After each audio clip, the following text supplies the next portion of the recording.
এবং এই কারণে অনেকে সন্দেহ করে যে আমেরিকা আসলে আদৌ চাঁদে যায় নাই। 1969 সালে আমেরিকাতে চাঁদে গেছে, আমরা জানি যে নীল আর্মস্ট্রং, অলড্রিন। রাশিয়ার সাথে লড়াইয়ে আমি আগায় গেছি, এইটা পৃথিবীর সামনে প্রুফ করার ছিল মূল উদ্দেশ্য, এবং এটা ছিল একটা শুটিং। ওদের সংজ্ঞা অনুসারেই ডেমোক্রেসি করতে হবে, নাহলে পর আপনি ক্লাবে ঢুকতে পারবেন না।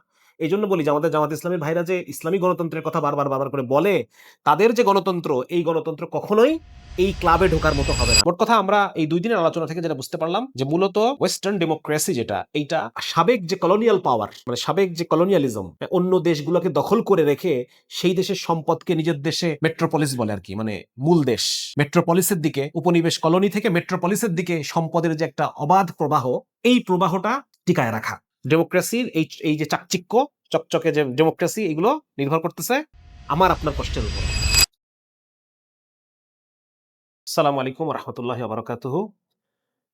আমরা গতদিন আলোচনা করছিলাম ইসরায়েলের বেন গুরিয়ন ইউনিভার্সিটির একজন পলিটিক্যাল স্টাডিজ বা পলিটিক্যাল সায়েন্সের একজন সহকারী অধ্যাপক, ওনার নাম হচ্ছে আহমদ আল সাদি। ইসরায়েলের মানে একজন বিশ্ববিদ্যালয়ের শিক্ষক, কিন্তু উনি হচ্ছেন মুসলিম আর কি। আহমদ যেহেতু নাম, সুতরাং নাম মুসলিমই হবে। এবং সেই সাথে উনি কলম্বিয়া ইউনিভার্সিটি এবং সিঙ্গাপুর ন্যাশনাল ইউনিভার্সিটিরও উনি একজন ভিজিটিং প্রফেসর, ওরা ক্লাস নেন আর কি। তো ওনার যে পেপারটা আমরা ওটা পড়তেছিলাম, ওনার আর্টিকেলটা আমরা আলোচনা করতেছিলাম যে ডেমোক্রেসি অ্যাজ এ ইউটোপিয়া, একটা কল্পলৌকিক, হ্যাঁ, ডেমোক্রেসি একটা কল্প জগতের একটা এবং democracy as a tool of domination.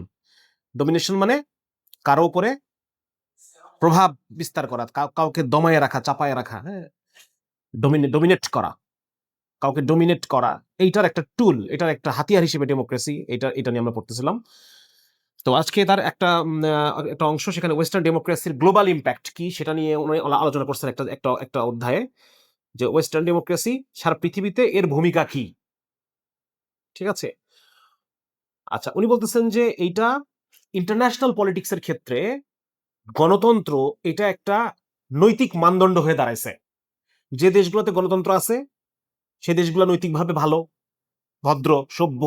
আর যে দেশগুলোতে গণতন্ত্র নাই তারা নৈতিকভাবে ডাউন, সে নৈতিকভাবে সে তার মানে কি বলে এটাকে, নিম্ন নৈতিকতা, সভ্যতা, অসভ্য, হ্যাঁ, এইরকম একটা চিত্র দ্বিতীয় বিশ্বযুদ্ধ পরবর্তী সময় তারা তুলে ধরছে। এবং এটা নিয়ে আমি আমার ওই ফিলিস্তিন বইতে কিছু আলোচনা করছি, যে ওই সময় আমরা জানি যে দ্বিতীয় বিশ্বযুদ্ধ পরবর্তী সময়ে তখন স্নায়ুযুদ্ধ শুরু হয়, কোল্ড ওয়ার। একদিকে ছিল আমেরিকান ব্লক বা ন্যাটো ব্লক, আরেকদিকে ছিল সোভিয়েত ইউনিয়নের পরিচালিত ওয়ারশ ব্লক। হ্যাঁ, একদিকে আমেরিকার নেতৃত্বে ক্যাপিটালিজম, ডেমোক্রেসি, হ্যাঁ, এই কেন্দ্রিক রাষ্ট্র ব্যবস্থা, এইরকম একটা।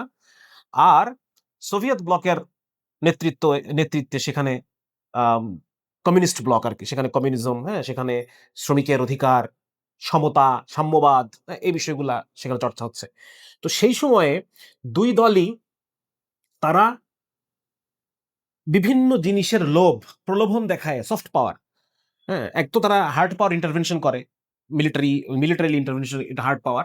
এছাড়াও দুই গ্রুপই তখন সফট পাওয়ার দেখাচ্ছে পৃথিবীকে, অন্যান্য দেশকে, অন্যান্য দেশের মানুষকে। হ্যাঁ, যে তোমরা যদি আমাদের মতো হতে চাও তাহলে পরে তোমাদেরকে আমাদের ব্লকে আসতে হবে। যেমন আমরা জানি যে ওই সময় প্রচুর পরিমাণে আহ, কি বলে এটাকে, রকেট উৎক্ষেপণ, হ্যাঁ, রকেট উৎক্ষেপণের একটা প্রতিযোগিতা। হ্যাঁ, রাশিয়ান ব্লক, সোভিয়েত রাশিয়া একটা ছাড়তেছে, আমেরিকা একটা ছাড়তেছে। হ্যাঁ, এবং এই কারণে অনেকে সন্দেহ করে যে আমেরিকা আসলে আদৌ চাঁদে যায় নাই। 1969 সালে আমেরিকাতে চাঁদে গেছে, আমরা জানি যে নীল আর্মস্ট্রং, অলড্রিন, ওনারা যে চাঁদে গেছেন, বলছে এটা হচ্ছে রাশিয়ার সাথে লড়াইয়ে আমি আগায় গেছি, এইটা পৃথিবীর সামনে প্রুফ করার ছিল মূল উদ্দেশ্য, এবং এটা ছিল একটা শুটিং। যারা মানে চাঁদে গেছেন এটার বিরুদ্ধে আপত্তি করে যে আমেরিকা আসলে চাঁদে যায় নাই, এটা একটা শুটিং ছিল, রাশিয়াকে ডাউন দেওয়া ছিল মূল উদ্দেশ্য। তো এইগুলো হচ্ছে সফট পাওয়ার, যে দেখো আমরা জ্ঞান বিজ্ঞানে কত আগায় যাচ্ছি, দেখো আমরা। ওই সময় আমেরিকার হলিউডের উত্থান ঘটে, হ্যাঁ, হলিউড তখন বিভিন্ন রকম কি বলে বিভিন্ন রকি রকি নামে একটা সিনেমা ছিল, রকি 1 2 3 4, তারপর হচ্ছে র্যাম্বো, সিলভেস্টার স্ট্যালন, এটা ছিল মানে অভিনেতা। এগুলোর মধ্য দিয়ে তারা দেখায় যে আমেরিকা হচ্ছে সমস্ত ভিলেনদেরকে খুন করে ফেলতেছে, সমস্ত ভিলেনকে মেরে নায়িকাকে উদ্ধার করতেছে, সুতরাং গোটা বিশ্বকে আমেরিকা উদ্ধার করবে, এরকম একটা ভাইব। হ্যাঁ, হলিউডের মাধ্যমে।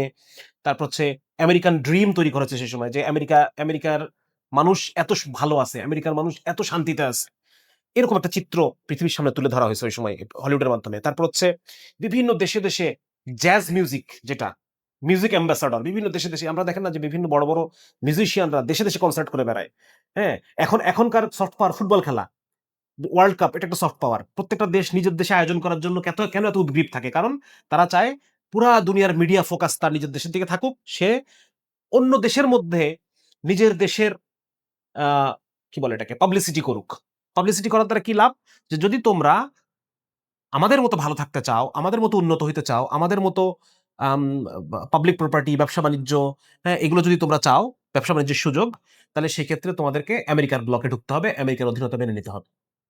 আর বিপরীতে সোভিয়েত রাশিয়া তখন দেখাইতো যে উন্নত নৈতিকতা, কলোনিয়াল পাওয়ারগুলো থেকে স্বাধীনতা লাভ, হ্যাঁ, তারপর হচ্ছে সোভিয়েত লিটারেচার, সোভিয়েত সাহিত্য, তারপর হচ্ছে সোভিয়েতরা পড়াশোনার দিকে খুব করতো, যে প্রচুর মানুষ মস্কো পড়তে গেছে সেই সময়। হ্যাঁ, তারপর হচ্ছে আম, বিভিন্ন ভাষায় তাদের সোভিয়েত শাসন লিটারেচার ট্রান্সলেট করে পুরা পৃথিবীকে মানে যে ভাষায় ফেলছে। রাদুগা প্রকাশন, প্রগতি প্রকাশন, এরকম নামে বিভিন্ন ইয়ে ছিল। তারপর হচ্ছে সাম্যবাদ, এগুলো ছিল ওর সফট পাওয়ার, সোভিয়েতের সফট পাওয়ার।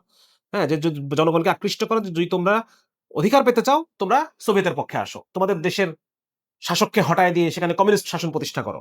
আর ওরা বলতেছে তোমরা যদি আমাদের মতো সুখ শান্তিতে থাকতে চাও, আমাদের মতো পুঁজিবাদী লাইফস্টাইল চাও, ভোগবাদী লাইফস্টাইল চাও, তাহলে তোমাদের দেশের কমিউনিস্ট শাসনকে উৎখাত করে তোমরা গণতান্ত্রিক শাসন সেখানে প্রতিষ্ঠা করো।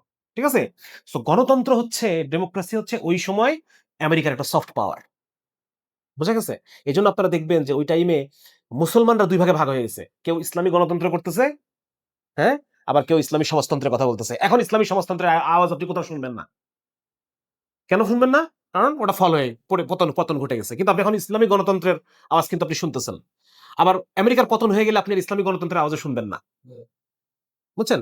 সো এই ওয়েস্টার্ন ডেমোক্রেসি, এটা হচ্ছে একটা দ্বিতীয় বিশ্বযুদ্ধ পরবর্তী সময়ে এইটা হয়ে গেল একটা গ্লোবাল পলিটিক্যাল মোরাল স্ট্যান্ডার্ড। আমেরিকার আমেরিকার কি বলে এটাকে, মানে আমেরিকান হেজেমনি প্রতিষ্ঠা করা।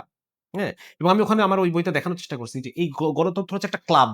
আজকে তথ্য উপদেষ্টা জাহেদুর রহমান কিছু কথা বলছে, আপনারা খেয়াল করছেন কিনা, যে কিছু উগ্রবাদী এক্সট্রিমিস্ট কিছু অর্গানাইজেশন আছে, এরা যদি বাংলাদেশের 50% সমর্থনও পাওয়া যায়, তারপরও আমরা তাদেরকে অপারেট করতে দিব না। এই কথা উনি বলছেন। কারণ উনি বলতেছেন যে এই ডেমোক্রেসির একটা চেকলিস্ট, এই চেকলিস্ট গুলো পুরা না হওয়া পর্যন্ত আপনাকে আমি অপারেটই করতে দিব না। আপনাকে আমি সংগঠন হিসেবে দাঁড়াইতেই দিব না, চাই আপনার সমর্থন 90% হয়ে যাক না কেন। তাহলে দেখেন, গণতন্ত্র শব্দটা একটা ভুয়া শব্দ, বোঝা গেল। জাহিদুর রহমানের এই কথা থেকে কি বোঝা যায়? যে গণতন্ত্র এই শব্দটা একটা জনগণের শাসন, এটা একটা ভুয়া শব্দ।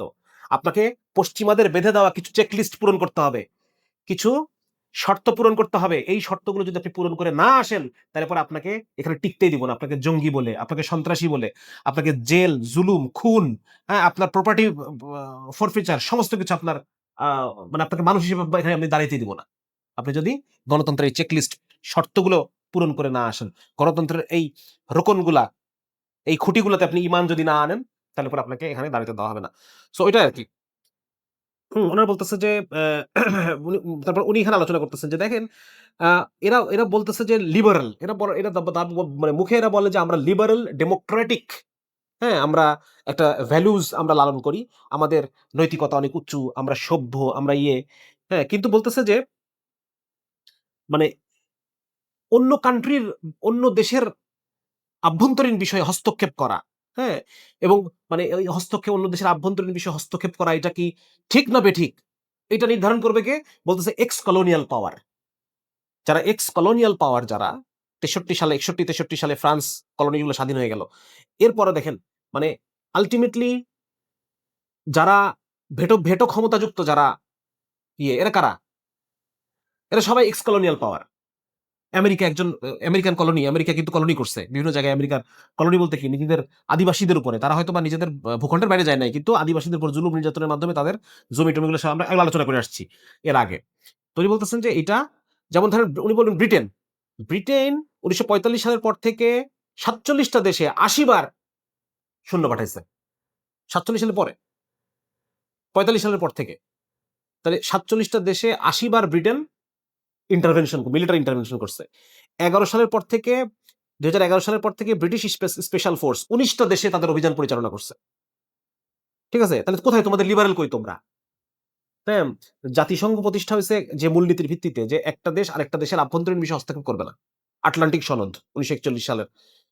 তো কোথায় তোমরা মানতেছো? কোথায় তোমরা তো মানতেছো না। তোমরা দাবি করতেছো তোমরা লিবারেল ডেমোক্রেসি দেশ, কিন্তু তোমরা এগুলো মানো না। তারপর উনি বলতেছেন যে আফ্রিকা 1963 সালের পর থেকে 22 জন আমেরিকান প্রেসিডেন্টকে গুপ্ত হত্যা করাইছে। এগুলো হয়তো আমরা গতদিন আলোচনা করছি মনে হয়, আমার যতদূর এখন মনে পড়তেছে। আমেরিকা 251টা 91 সালের পর থেকে 1991 সালের পর থেকে 251টা মিলিটারি ইন্টারভেনশন আমেরিকা করছে। তাহলে আমেরিকা, ফ্রান্স, গ্রেট ব্রিটেন, তোমরা তো দাবি করতেছো তোমরা ডেমোক্রেসি। কোথায় তোমাদের ডেমোক্রেসি? এবং এই সমস্ত দেশে ইন্টারভেনশন করে তারা যে কাজগুলো করে সেটা হচ্ছে সেখানে তারা কোন একজন ফ্যাসিস্টকে বসায় এবং কোন একটা গণতান্ত্রিক সরকারকে উৎখাত করে।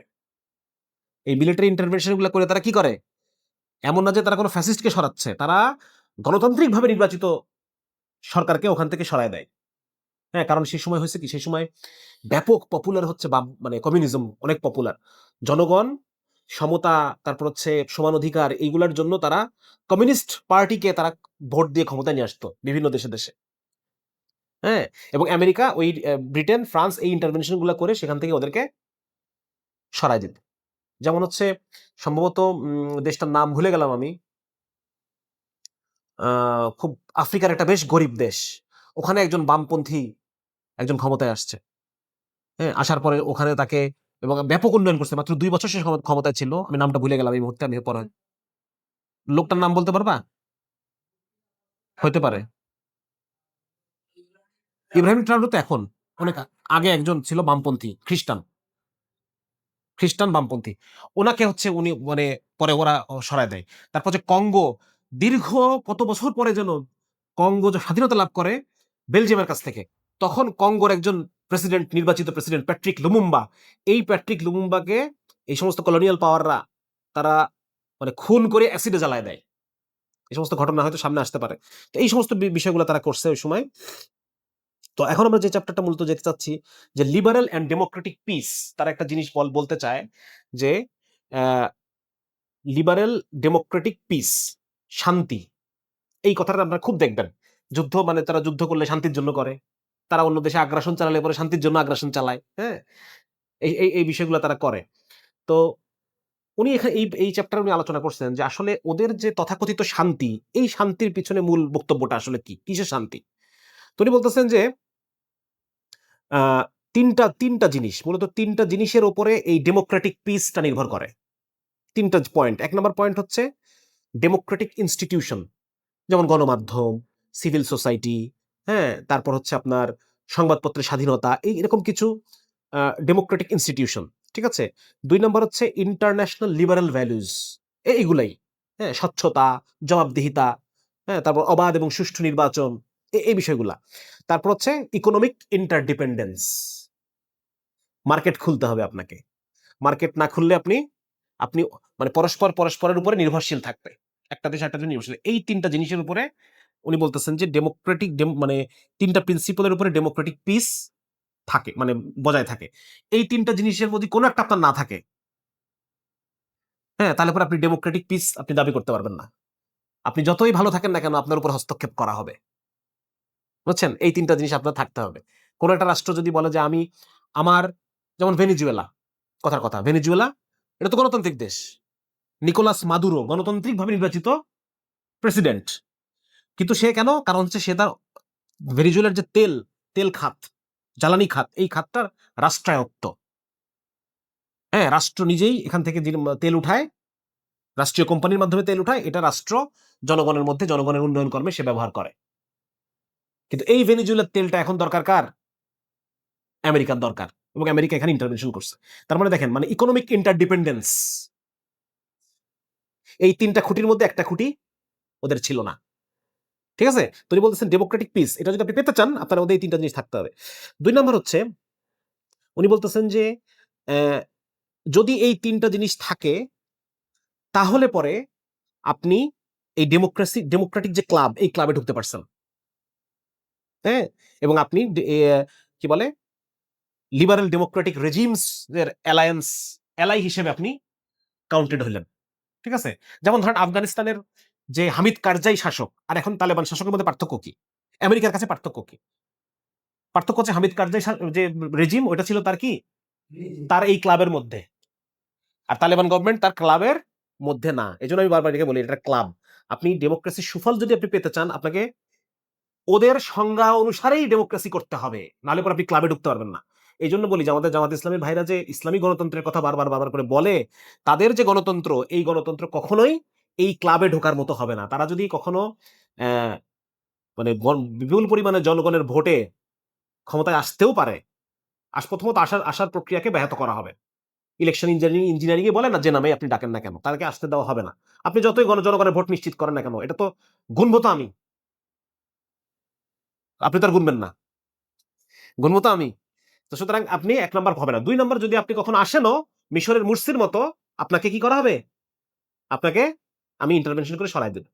আপনি ডেমোক্রেটিক পিস পাওয়ার উপযুক্ত না। এই কথাটা জাহিদুর রহমান আজকে বলছে, ফরাদ মাজার আগের থেকে বলতেছে যে ডেমোক্রেসি আপনি করতে পারবেন না, আপনার এই ডেমোক্রেসি গ্রহণযোগ্য হবে না কখনো। আচ্ছা, এরপর দেখেন অটোক্রেটিক রেজিমস, স্বৈরাচারী যে শাসনগুলা, and non capitalist mode of production. হ্যাঁ, মানে এই যে উনি এবার একটু পরে যে একটা কথা বলছেন যে ওয়েস্টার্ন ডেমোক্রেসি গুলা নিজেদের মধ্যে কোন ব্যাপারে একমত, মানে এই যে ক্লাবে আপনি ঢুকবেন, এই ক্লাবে ঢোকার জন্য আপনার মানদণ্ড কি? উনি এটা বলতেছেন, এটা হচ্ছে ক্যাপিটালিজম। আপনি যদি ক্যাপিটালিস্টিক না হন, এটা আমি সামনে দেখব, ডিটারমাইন্ড বাই প্রায়র ফ্যাক্টর, বলছে piece, mutual support between developed Democratic Nations and liberal Democratic রেজিমস, developed country and undeveloped country. Liberal Democratic রেজিমস এর মধ্যে মিউচুয়াল ট্রাস্ট অ্যান্ড পিস, এটা নির্ভর করবে কিসের উপরে? আর determined by a prior factor, capitalism. তার মানে আপনার সমস্ত সম্পদ সম্পদ এবং এই জনগণকে আপনি ক্যাপিটালিস্টদের হাতে তুলে দেওয়ার না পর্যন্ত আপনাকে তারা গণতন্ত্র বলে মেনেই নেবে না। বুঝছেন? এই হচ্ছে অবস্থা। আমি জানি না এই লোকের, ভদ্রলোকের চাকরিটাকে আছে কিনা। আমি যথেষ্ট সন্দিহান, হ্যাঁ, যে লোকের হয়তো চাকরি নাই। উনি 2টা জিনিস বলছেন। 1 নম্বর হচ্ছে যে democracies are more likely than other regimes to win wars. ডেমোক্রেসির যে রেজিমগুলা, এরা যুদ্ধে যেতে বেশি এবং তারা যুদ্ধে যায় কম। হুম, এবং এই কারণে ওরা দাবি করতেছে যে আমরা শান্তিপ্রিয়, ডেমোক্রেটিক পিস। কিন্তু আসলে ব্যাপারটা এটা না, আসলে ব্যাপারটা হচ্ছে অন্যটা। এটা উনি কেবল আলোচনা করলো আর কি। আচ্ছা, উনি বলতেছেন যে who decides what democracy and liberalism are. আপনার ডেমোক্রেসি হয়েছে কিনা, এটা কে ঠিক করবে? হ্যাঁ, বলছেন যে এটা মানে আমরা কিভাবে এটা বুঝবো যে আমার ডেমোক্রেসি হয়েছে কিনা, এবং ওয়েস্টার্ন ডেমোক্রেসি গুলা আমার দেশে হস্তক্ষেপ করবে না, কখন করবে না, উনি এটা নিয়ে আলোচনা করছেন। যেমন আমরা দেখি যে বিভিন্ন সময় মানে ডেমোক্রেটিক সরকারকে হটায় দিয়ে, যেমন মোসাদ্দেক, ইরানের মোসাদ্দেক, তারপর গুয়াতেমালার আরবেন্স, তারপর গায়ানার জাগানকে, এগুলো সব হচ্ছে ওই দেশের গণতান্ত্রিকভাবে নির্বাচিত প্রেসিডেন্ট বা প্রধানমন্ত্রী। তারপর হচ্ছে চিলির আলেন্দে, হ্যাঁ, এবং নিকারাগুয়ার সানদিনিস্তাস, এই কয়েকজনের নাম উল্লেখ করছেন যে এরা সবাই ডেমোক্রেটিক্যালি ইলেক্টেড রেজিম, কিন্তু এদেরকে উৎখাত করে আমেরিকা উৎখাত করলো। তাহলে এটা কেন করলো? এবং এদেরকে ধরা হচ্ছে these they were also seen as influenced by and allied with communist regimes. এই যে গণতান্ত্রিকভাবে নির্বাচিত যে লোকগুলোর নাম আমরা বললাম, এদেরকে মনে করা হয়, মানে এদেরকে উৎখাত করা হয়েছে এই অভিযোগে যে তারা কমিউনিস্ট রেজিমগুলোর সাথে ভালো সম্পর্ক রাখে বা তারা কমিউনিস্ট মতাদর্শী। ঠিক আছে, উনি বলতেছেন যে এটার কোনো ইউনিভার্সাল ক্রাইটেরিয়া, একজনের বরাতে দাবি করতেছে, ডয়েল নামে একজন বরাতে দাবি করতেছে। উনি বলতেছেন যে আমেরিকান পলিটিশিয়ানরা যেটা মনে করবে সে অনুযায়ী তারা, এই লিবারালিজমের কোনো ইউনিভার্সাল ক্রাইটেরিয়া নাই উনি দাবি করতেছেন। পলিটিশিয়ানরা যা মনে করবে সেটাই ঠিক আছে। এবং বলতেছে যে এবং আমেরিকান পলিটিশিয়ানরা, উন্নত বিশ্বের পলিটিশিয়ানরা, তারা এটা বুঝতেই পারে না যে নন ওয়েস্টার্ন এবং নন ক্যাপিটালিস্ট সোশিও পলিটিক্যাল অর্ডার গুলো তারা বুঝতে পারে না, বোঝে না তারা এটা। এই কথাটা বুঝতে পারছেন আপনারা? যে এই যে ইসলামী সমাজ, রাষ্ট্র, ইসলামের যে শাসন ব্যবস্থা, বিচার ব্যবস্থা, মানে ডেমোক্রেসির বাইরেও যে আরো ন্যায়পরায়ণ ব্যবস্থা থাকতে পারে, এই বিষয়গুলো তারা মানতে নারাজ, তারা এটা বুঝতে চায় না। এবং যার কারণে তারা এই সমস্ত জাতির কনসেন্ট ছাড়া ইউজ অফ ফোর্স, কনসেন্ট ছাড়া তারা ফোর্স ইউজ করে এই সমস্ত জায়গাগুলোতে তাদের মতাদর্শী, তাদের ক্লাবের শর্ত মোতাবেক যে বিষয়গুলা, হ্যাঁ, এই ধরনের সরকার তারা প্রতিষ্ঠা করতে চায়। ঠিক আছে, এটা হচ্ছে ওনার কথা। Western powers have regarded any challenge to their hegemony, এবং পশ্চিমারা, পশ্চিমা যে শক্তিগুলো আছে তারা তাদের হেজিমনি বা তাদের যে কর্তৃত্ব, এই কর্তৃত্বের প্রতি যে কোনো চ্যালেঞ্জকে তারা মানে কি বলে এটাকে, even in the internal affairs of far away countries as aggression. মানে একটা দেশে, ধরেন যে বাংলাদেশে আমি এমন একটা এলজিবিটির এগেইনস্টে কোনো একটা পলিসি করলাম, এটাকে আমেরিকার বিরুদ্ধে অ্যাগ্রেশন হিসেবে দেখবে, অথচ আমি কিন্তু তার ভূখণ্ডে যাই নাই, তার রাষ্ট্রদূতকে আমি কোনো অসম্মান করি নাই। আমার কথা বুঝতে পারছেন? মানে এই ওয়েস্টার্ন পাওয়ার গুলা, তারা কোন রাষ্ট্র যদি নিজের আভ্যন্তরীণ বিষয়ে এমন কোন সিদ্ধান্ত নেয় যা এই যে আমরা ডেমোক্রেটিক প্রিন্সিপালের কথা বললাম এইগুলোর বিরুদ্ধে যায়, তাহলে পরে এই দেশগুলো সেটাকে তার নিজের দেশের বিরুদ্ধে আগ্রাসন হিসেবে তারা এটাকে চিহ্নিত করে এবং এর পাল্টা আগ্রাসনকে জাস্টিফাই করে। ইসরায়েল যেমন কি করতেছে, ইসরায়েল বলতেছে Israel has the right to defend itself. ঠিক আছে, আমার আত্মরক্ষার অধিকার আছে, ইসরায়েল বলতেছে। অথচ দেখো ইসরায়েল মানে পাওয়ার গ্যাপ কত কত পাওয়ার গ্যাপ। তো এই যে বিষয়গুলো যে একটা অনেক বিষয় কিন্তু আমাদের ক্লিয়ার হচ্ছে, ঠিক না বলেন? হ্যাঁ, এই বিষয়গুলো দেখেন এরা গবেষণা করে বের করছে। এটা আমরা তো আগেই বলছি যে এটা হলো mutual support and alliance among x colonial powers. আগে যারা সাবেক কলোনি ছিল তাদের মধ্যেকার একটা নিজস্ব একটা understanding, and white settler colonial societies, white settler colonial societies, New Zealand এবং অস্ট্রেলিয়া অ্যান্ড সাউথ আফ্রিকা। ঠিক আছে, self styled as civilised world, তারা নিজেদেরকে সভ্য দুনিয়া হিসেবে তারা দাবি করে, সভ্য দুনিয়া হিসেবে তারা দাবি করে, এবং তারা দাবি করে যে আমরা ডেমোক্রেটিক পিস, এটা আমাদের প্রাপ্য, এবং এই পিস এবং মিউচুয়াল সাপোর্ট এই দেশগুলোর মধ্যে, এই সমাজগুলোর মধ্যে এটার প্রায়র ফ্যাক্টর হচ্ছে ক্যাপিটালিজম। ক্যাপিটালিজমকে এস্টাবলিশ করতে না দিলে তার বিরুদ্ধে যুদ্ধ ঘোষণা করা হবে। আচ্ছা, উনি কি বলতেছেন যে democracy and peace have common cause, or that as has been argued development and capitalism. বুঝতে পারছেন? এবং তারা কি করে, তারা a cheap way to subcontract the management of developing countries economy to local elites, এবং লোকাল এলিট যারা ওই সমস্ত দেশে যারা লোকাল এলিট আছে, এই এলিট গুলাকে তারা তারা ইয়ে করে, মানে গ্লোবাল যে ক্যাপিটালিজম, ধরেন যে আমেরিকার একজন ফিনান্সিয়াল ইনভেস্টর, এই ইনভেস্টরকে বাংলাদেশের তেল খনিতে ইনভেস্ট করতে দিতে হবে।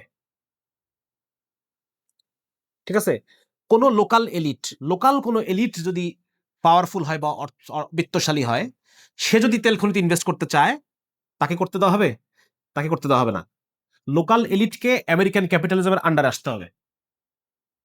যদি লোকাল এলিটরা এই ক্যাপিটালিজমের আন্ডারে না আসতে চায়, সেই এলিটকে কি করা হবে?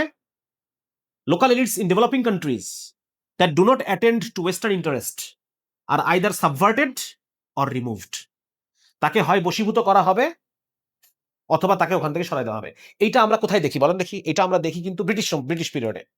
আমরা দেখি যে ব্রিটিশরা যখন ক্ষমতা দখল করতেছে, তখন স্থানীয় জমিদাররা মুসলমান, স্থানীয় জমিদাররা তাদের মানে অধীনতা মানতেছে না বিভিন্ন সময়ে। ঠিক আছে, তখন তারা কি করলো? তারা আস্তে চিরস্থায়ী বন্দোবস্ত করলো, সূর্যাস্ত আইন করলো। সূর্যাস্ত আইনের মধ্যে ওই সময়কার যে লোকাল এলিট যারা ছিল জমিদার, তাদের কাছ থেকে ক্ষমতা কেড়ে নিয়ে কাদেরকে দিল? হিন্দু যারা ব্যবসায়ী, এই ব্যবসায়ীদেরকে এরা তখন ওই কিনে নিল তাদের জমিদারি গুলা।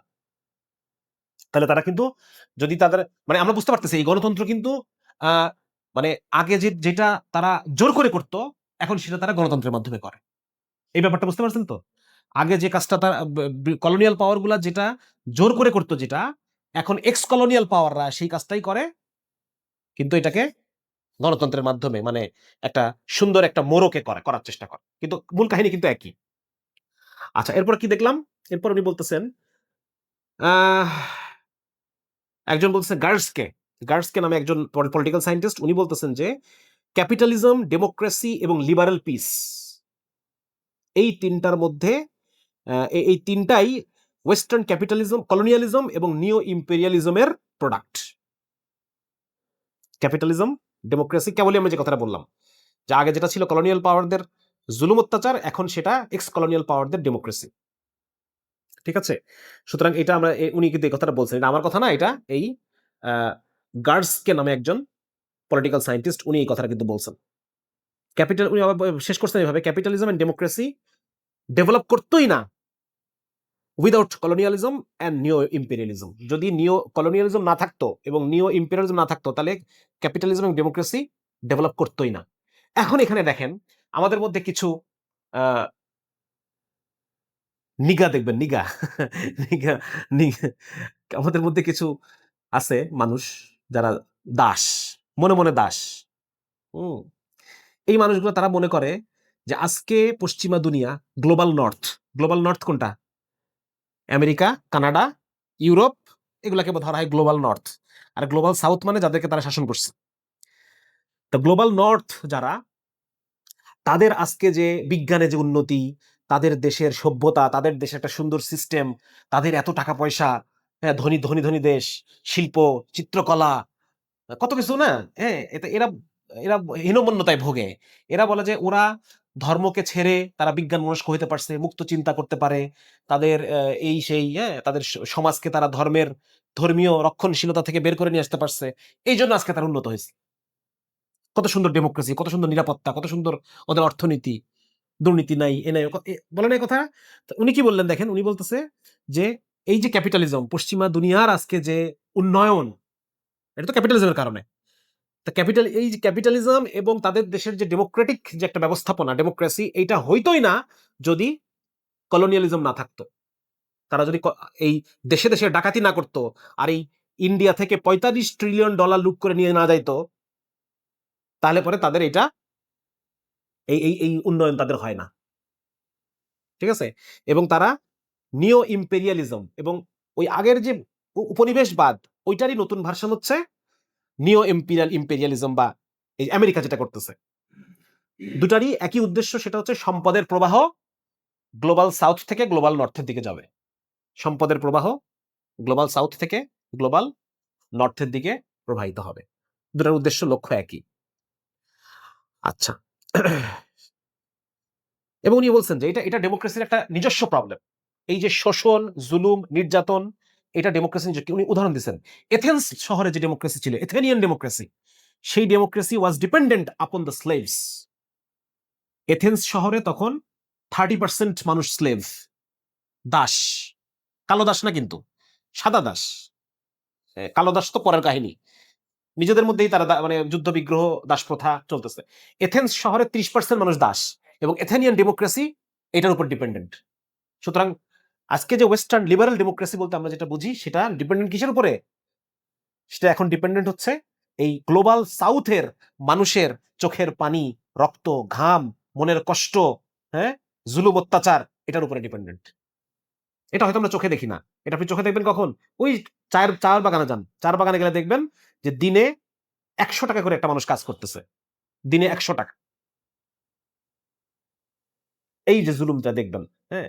ইদানিং তো আমাদের গার্মেন্টসের বেতন বাড়াইছে, এর আগে বেতন ছিল মাসে 5,000 টাকা, 5,000 থেকে 8,000 টাকা হয়েছে। এই কিছুদিন আগে আইন করে সর্বনিম্ন বেতন 13,000 টাকা, 12,000 টাকা করছে। 13,000 টাকা ঢাকা শহরে কি হয়? কি হয় ঢাকা শহরে 13,000 টাকা? গাজীপুর শহর এলাকা, গার্মেন্টস গুলো তো সব এইসব এলাকায়, গ্রামে গঞ্জে তার গার্মেন্টস নাই, গার্মেন্টস তো সব জায়গায়। ওভার টাইমের পর ওভার টাইম করে তারা, হ্যাঁ, দারিদ্র আর দূর হয় না। তো এই যে দেখেন এই বিষয়টা, এই যে ডেমোক্রেসির এই যে চাকচিক্য, চকচকে যে ডেমোক্রেসি, এগুলো নির্ভর করতেছে আমার আপনার কষ্টের উপরে। এটা এথেনিয়ান ডেমোক্রেসির উদাহরণ দিচ্ছেন উনি। আচ্ছা, আরেকটা জিনিস বলছে যে গ্রিসের যে অন্যান্য যে শহরগুলো ছিল, এই শহরগুলোর মধ্যে মানে ডেমোক্রেসি, সবগুলো শহরেই তো মোরাললেস ডেমোক্রেসি চলতেছে, এক একটা শহরে এক এক রকম ডেমোক্রেসি ছিল, হ্যাঁ, বাট মোরাললেস একটা ডেমোক্রেসি একটা ইয়ে ছিল। এই শহরগুলোর মধ্যে একটা পারস্পরিক একটা সৌহার্দ্য, পারস্পরিক একটা মিউচুয়াল ট্রাস্ট অ্যান্ড পিস বিরাজ করতো এগুলোর মধ্যে। কিভাবে? উনি বলতেছেন যে প্রত্যেকটা শহরই একটা জিনিসকে ভয় পাইতো, সেটা হচ্ছে স্লেভ রিভল্ট, দাসদের বিদ্রোহ। প্রত্যেকটা শহরই ভয় পাইতো কি? দাস বিদ্রোহ। এটাকে তারা ভয় পাইতো। এই দাস বিদ্রোহকে ট্যাকল দেওয়ার জন্য দাসদেরকে তারা এনিমি বানাইছে। এই এনিমির ব্যাপারে তারা একমত। এই ঐক্যমত্যটাই তাদের মধ্যে পিসের কারণ। আমি বুঝতে পারছি জিনিসটা। দেখেন উনি কি বলছেন, আমি একটু পড়ি। উনি বলতেছেন যে given the cities shared awareness of the need for a united front against slaves, প্রত্যেকটা শহরই তো দাসদের উপর ডিপেন্ডেন্ট, এটার উপর তাদের ডেমোক্রেসি ডিপেন্ডেন্ট, এবং ডেমোক্রেসিগুলোর মধ্যে একটা নিজস্ব একটা বন্ডিং আছে। কেন বন্ডিংটা আছে? কারণ তারা প্রত্যেকের দাসদেরকে শত্রু হিসেবে নিছে, এবং দাসটা যেন রিভল্ট করতে না পারে এই জন্য তাদের মধ্যে একটা মিউচুয়াল ট্রাস্ট এবং পিস তাদের মধ্যে তারা টিকায় রাখছে। ঠিক আছে? কিন্তু পরবর্তীতে এথেন্স এবং স্পার্টার মধ্যে একটা যুদ্ধ হয়, এটার মধ্যে দিয়ে তাদের এই ট্রাস্টটা নষ্ট হয়ে যায়। আচ্ছা গেল। ফাইনালি উনি যেটা বলতেছেন যে এই যে আমরা এতক্ষণ যে আলোচনা করলাম এটা ডেমোক্রেসির নিজস্ব ক্রাইসিস, কিন্তু এই ক্রাইসিসটা নিয়ে ওয়েস্টে কোনো আলাপ নাই। তারা বিভিন্ন ধরনের আজিব আজিব ডেমোক্রেসি তারা আবিষ্কার করতেছে। Deliberative democracy, reflective, illiberal democracy, Christian democracy, global democracy, এই ধরনের বিভিন্ন সাইড আলাপ তারা করতেছে। কিন্তু ডেমোক্রেসির মূল যে প্রবলেম, সেই ডেমোক্রেসির ভিতরে যে আসলে প্রবলেম আছে এটা নিয়ে তারা আলোচনা করতেছে না।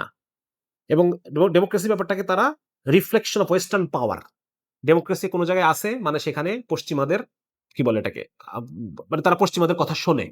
ডেমোক্রেসি নাই মানে তারা পশ্চিমাদের নিয়ন্ত্রণের বাইরে চলে গেছে, এরকম একটা জিনিস মনে করা হয়। আচ্ছা, এবং একটা কি মিথ, ডেমোক্রেসি একটা মিথ তৈরি করে রাখছে চারপাশে। মিথটা কি? উনি বলতেছেন যে it makes them innocent, it gives them natural and eternal justification, এবং it does a with all the dialectics. মানে এটার ব্যাপারে কোনো বিতর্ক নাই।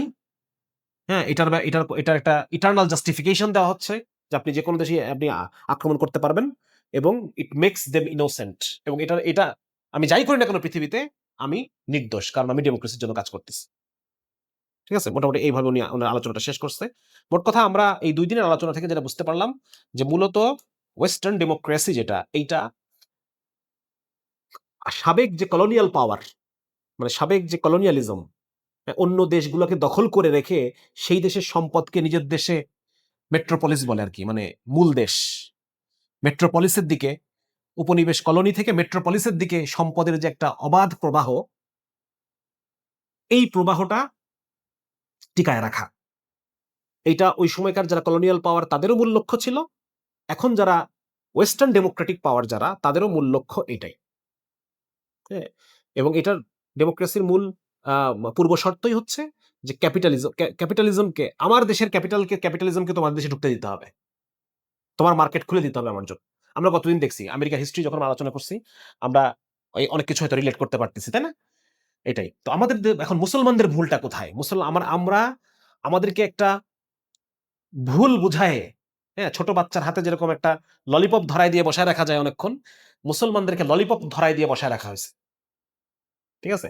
এবং এটা আমেরিকাতেও হয়েছে। আমেরিকাতেও যখন শ্রমিকরা বিদ্রোহ করত, শ্রমিকরা বিদ্রোহ করত, কৃষকরা বিদ্রোহ করত, বড় বড় ফার্মার অ্যালায়েন্স, ৩০ লক্ষ সদস্য সারা আমেরিকাতে ফার্মার্স অ্যালায়েন্স। হ্যাঁ, আমাদের যেরকম কৃষক বিদ্রোহ, নীল বিদ্রোহ হয়েছে, আমেরিকাতেও হয়েছে। কৃষক বিদ্রোহ হয়েছে, শ্রমিকদের বিদ্রোহ, মানে প্রতি বছরে ৩,০০০ করে বিদ্রোহ হচ্ছে। এত বিদ্রোহ হচ্ছে কারণ ওরা খুব অত্যাচার করতো সেই সময়। ওই অত্যাচারটা এখন ফিরে ঘুরে আসছে আমাদের দিকে। হ্যাঁ, এখন আমেরিকার জনগণও, আমেরিকার এই যে সারা পৃথিবী জুড়ে যে একটা দাদাগিরি, এই দাদাগিরির ব্যাপারে আমেরিকার জনগণ একমত। কারণ কি? কারণ আমেরিকা যখন সম্পদের ক্যাপিটালিস্টিক, এটাকে বলা হয় হচ্ছে ট্রিকল ডাউন থিওরি। পুঁজিপতিরা যখন অনেক লাভ করে তখন সেটার কিছু বেনিফিট শ্রমিকরাও পেয়ে যায়। ট্রিকল ডাউন, আস্তে আস্তে টুট করে নিচে নামতে থাকে। অর্থনীতিতে এটা বলে ট্রিকল ডাউন থিওরি। ধনী যদি আরো ধনী হয়, এটার ফায়দা গরিবরাও পায়। ঠিক আছে? সুতরাং এই জন্য পশ্চিমারা, যে সমস্ত দেশের নাগরিকরা, তারাও তাদের সরকারকে এই সমস্ত ডাকাতি, চুরি এটা সাপোর্ট করে। বোঝা গেল? এবং এটা আমেরিকার ইতিহাস পড়লে আমরা বারবার দেখি যে কি যেন একটা পয়েন্ট আমরা আলোচনা করতেছিলাম যে আমেরিকার ওই সময় আ কৃষকদের বিরাট বিদ্রোহ। হ্যাঁ, তখন তাদের কৃষকদেরকে বলা হয় যে তোমাদের দাবি দেওয়া দরকার। তোমরা চ্যানেল হয়ে আসো। কি হয়ে আসো? তখন আমেরিকাতে তৃতীয় একটা দল তৈরি হয়। আমরা কি জানি, একটা হলো ডেমোক্রেটিক পার্টি, একটা হচ্ছে রিপাবলিকান। সেই সময় পিপলস পার্টি নামে একটা নতুন পার্টি তৈরি হয়, সেটা অল্প কিছুদিন সাস্টেইন করে। তারা আমেরিকার ইলেকশনে প্রেসিডেন্টও দেয়, প্রেসিডেন্ট ইলেকশনেও ক্যান্ডিডেট দেয় তারা। বুঝা গেল? আমেরিকাতে এরকম একটা সময় গেছে। তো ওই সময় মানে ওদেরকে বলা হয়েছে, মানে এই ডেমোক্রেসি হচ্ছে যারা মজলুমদেরকে মুখ বন্ধ করা এবং মজলুম যেন ক্ষমতার প্রতিদ্বন্দ্বী হয়ে না দাঁড়ায় কখনো, এই জন্য এটা একটা ললিপপ। আসলে কি ফার্মাররা কোনোদিন পিপলস পার্টি করে কখন প্রেসিডেন্ট হতে পারবে? কোনোদিন তাদেরকে হইতে দেওয়া হবে না। এই ফার্মারদেরকে চিরকাল গরিবই থাকতে হবে, কারণ এরা গরিব না থাকলে এই যে যারা ক্যাপিটালিস্টিক, যারা এই রকফেলার্স, মর্গ্যান, অ্যাস্টর, ভ্যান্ডারবিল্টস, এরা মুনাফা করতে পারবে না যদি এরা গরিব না থাকে চিরকাল। এদেরকে চিরকাল গরিব রাখতে হবে। এখন অবশ্য ওরা ওইটা করতেছে না, এখন গরিব রাখতে হবে দেশকে। এখন এটা মানে ব্যক্তি লেভেল থেকে এটা এখন কান্ট্রি লেভেলে, স্টেট লেভেলে চলে গেছে। কোন একটা রাষ্ট্রকে গরিব রাখতে হবে চিরকাল, এই রাষ্ট্র যেন কখনো ক্লেম না করতে পারে। বুঝা গেল? তো এই হচ্ছে ঘটনা। এই কারণে আহ, মানে এই তখন তাদেরকে পিপলস পার্টিকে তখন বলা হয় যে তুমি চ্যানেল হয়ে আসো। তখন তারা গণতন্ত্র নির্বাচনে আসে এবং তারা ক্যান্ডিডেট দেয়, পরবর্তীতে আর জিতে পারে না। আলটিমেটলি মানে ডেমোক্রেটিক পার্টির মধ্যে ওইটা মানে মিশে যায়, ওই আন্দোলনটা মিশে যায়, ওটা থাকে না। হ্যাঁ, তো এই একই জিনিস মুসলমানদের ক্ষেত্রে, এই জিনিসটাকে আপনি মুসলমান জাতির উপর নিয়ে আসেন। হ্যাঁ, মুসলমান জাতি, আমেরিকা তো বারবার গ্লোরিফাই করতেছে যে war is the health of state. হ্যাঁ, যুদ্ধকে তারা গ্লোরিফাই করে, যুদ্ধকে তারা, আপনি দেখেন মুসলমানরা অস্ত্র ছেড়ে দিছে, কাফেররা কি অস্ত্র ছাড়ছে? এই যে আমরা কেবলই দেখলাম যে আমেরিকা 251 বার যুদ্ধ করছে। হ্যাঁ, ব্রিটেন 87 বার সৈন্য পাঠাইছে, তাই না? ন্যাটোর নাম করে অনেকগুলা দেশ বহুজাতিক বাহিনী গঠন করে করে তারা এসে নিজেদের ভাগ বাটোয়ারা করে নিচ্ছে, বুঝে নিচ্ছে। তারা কখনো অস্ত্র ছাড়ে নাই। কিন্তু আমার মুসলমানদের মধ্যে যে যে মানে ইয়েটা ছিল, ওইটাকে বলছে তোমরা তোমাদের ওগুলা রাখো, অস্ত্র মস্ত্র রাখো, গণতন্ত্র হয়ে আসো, আসো খেলি, গণতন্ত্রের চ্যানেল হয়ে আসো। ওই যে টঙ্গি টঙ্গি বলে টলে এই করে দিচ্ছে। শুধু কি তাই, মানে যারা মুসলমান এই ন্যারেটিভে যারা তাদেরকে জঙ্গি বলতেছে, কারণ তারা তো ওই চ্যানেল হয়ে খেলতেছে, ললিপপ হাতে ধরে বসে রাখছে। হ্যাঁ, এখন যারা সত্যিকার অর্থে অধিকার বুঝে পেতে চায় তাদেরকে জঙ্গি বলতেছে। ঠিক আছে, সুতরাং আমাদের এটা বুঝতে হবে, আমরা এই জিনিসগুলো যদি অ্যানালাইসিস না করি, যদি না বুঝি, তাহলে পরে আমরা ওই ফিলিস্তিনের জন্য খালি কানবো। ফিলিস্তিন হচ্ছে আমার একটা ফুটেজ। হ্যাঁ, ফিলিস্তিনের সমস্যা হবে, আমরা একটা মিছিল করব, এই করবো তাই করবো, বড় বড় আলাপ বক্তৃতা করব, একটা ফুটেজ নিব, অনেক কিছু করতেছে আমি উম্মতের জন্য। কিন্তু আসলে তো আমি ললিপপ ধরে বসে রাখছি আমাকে।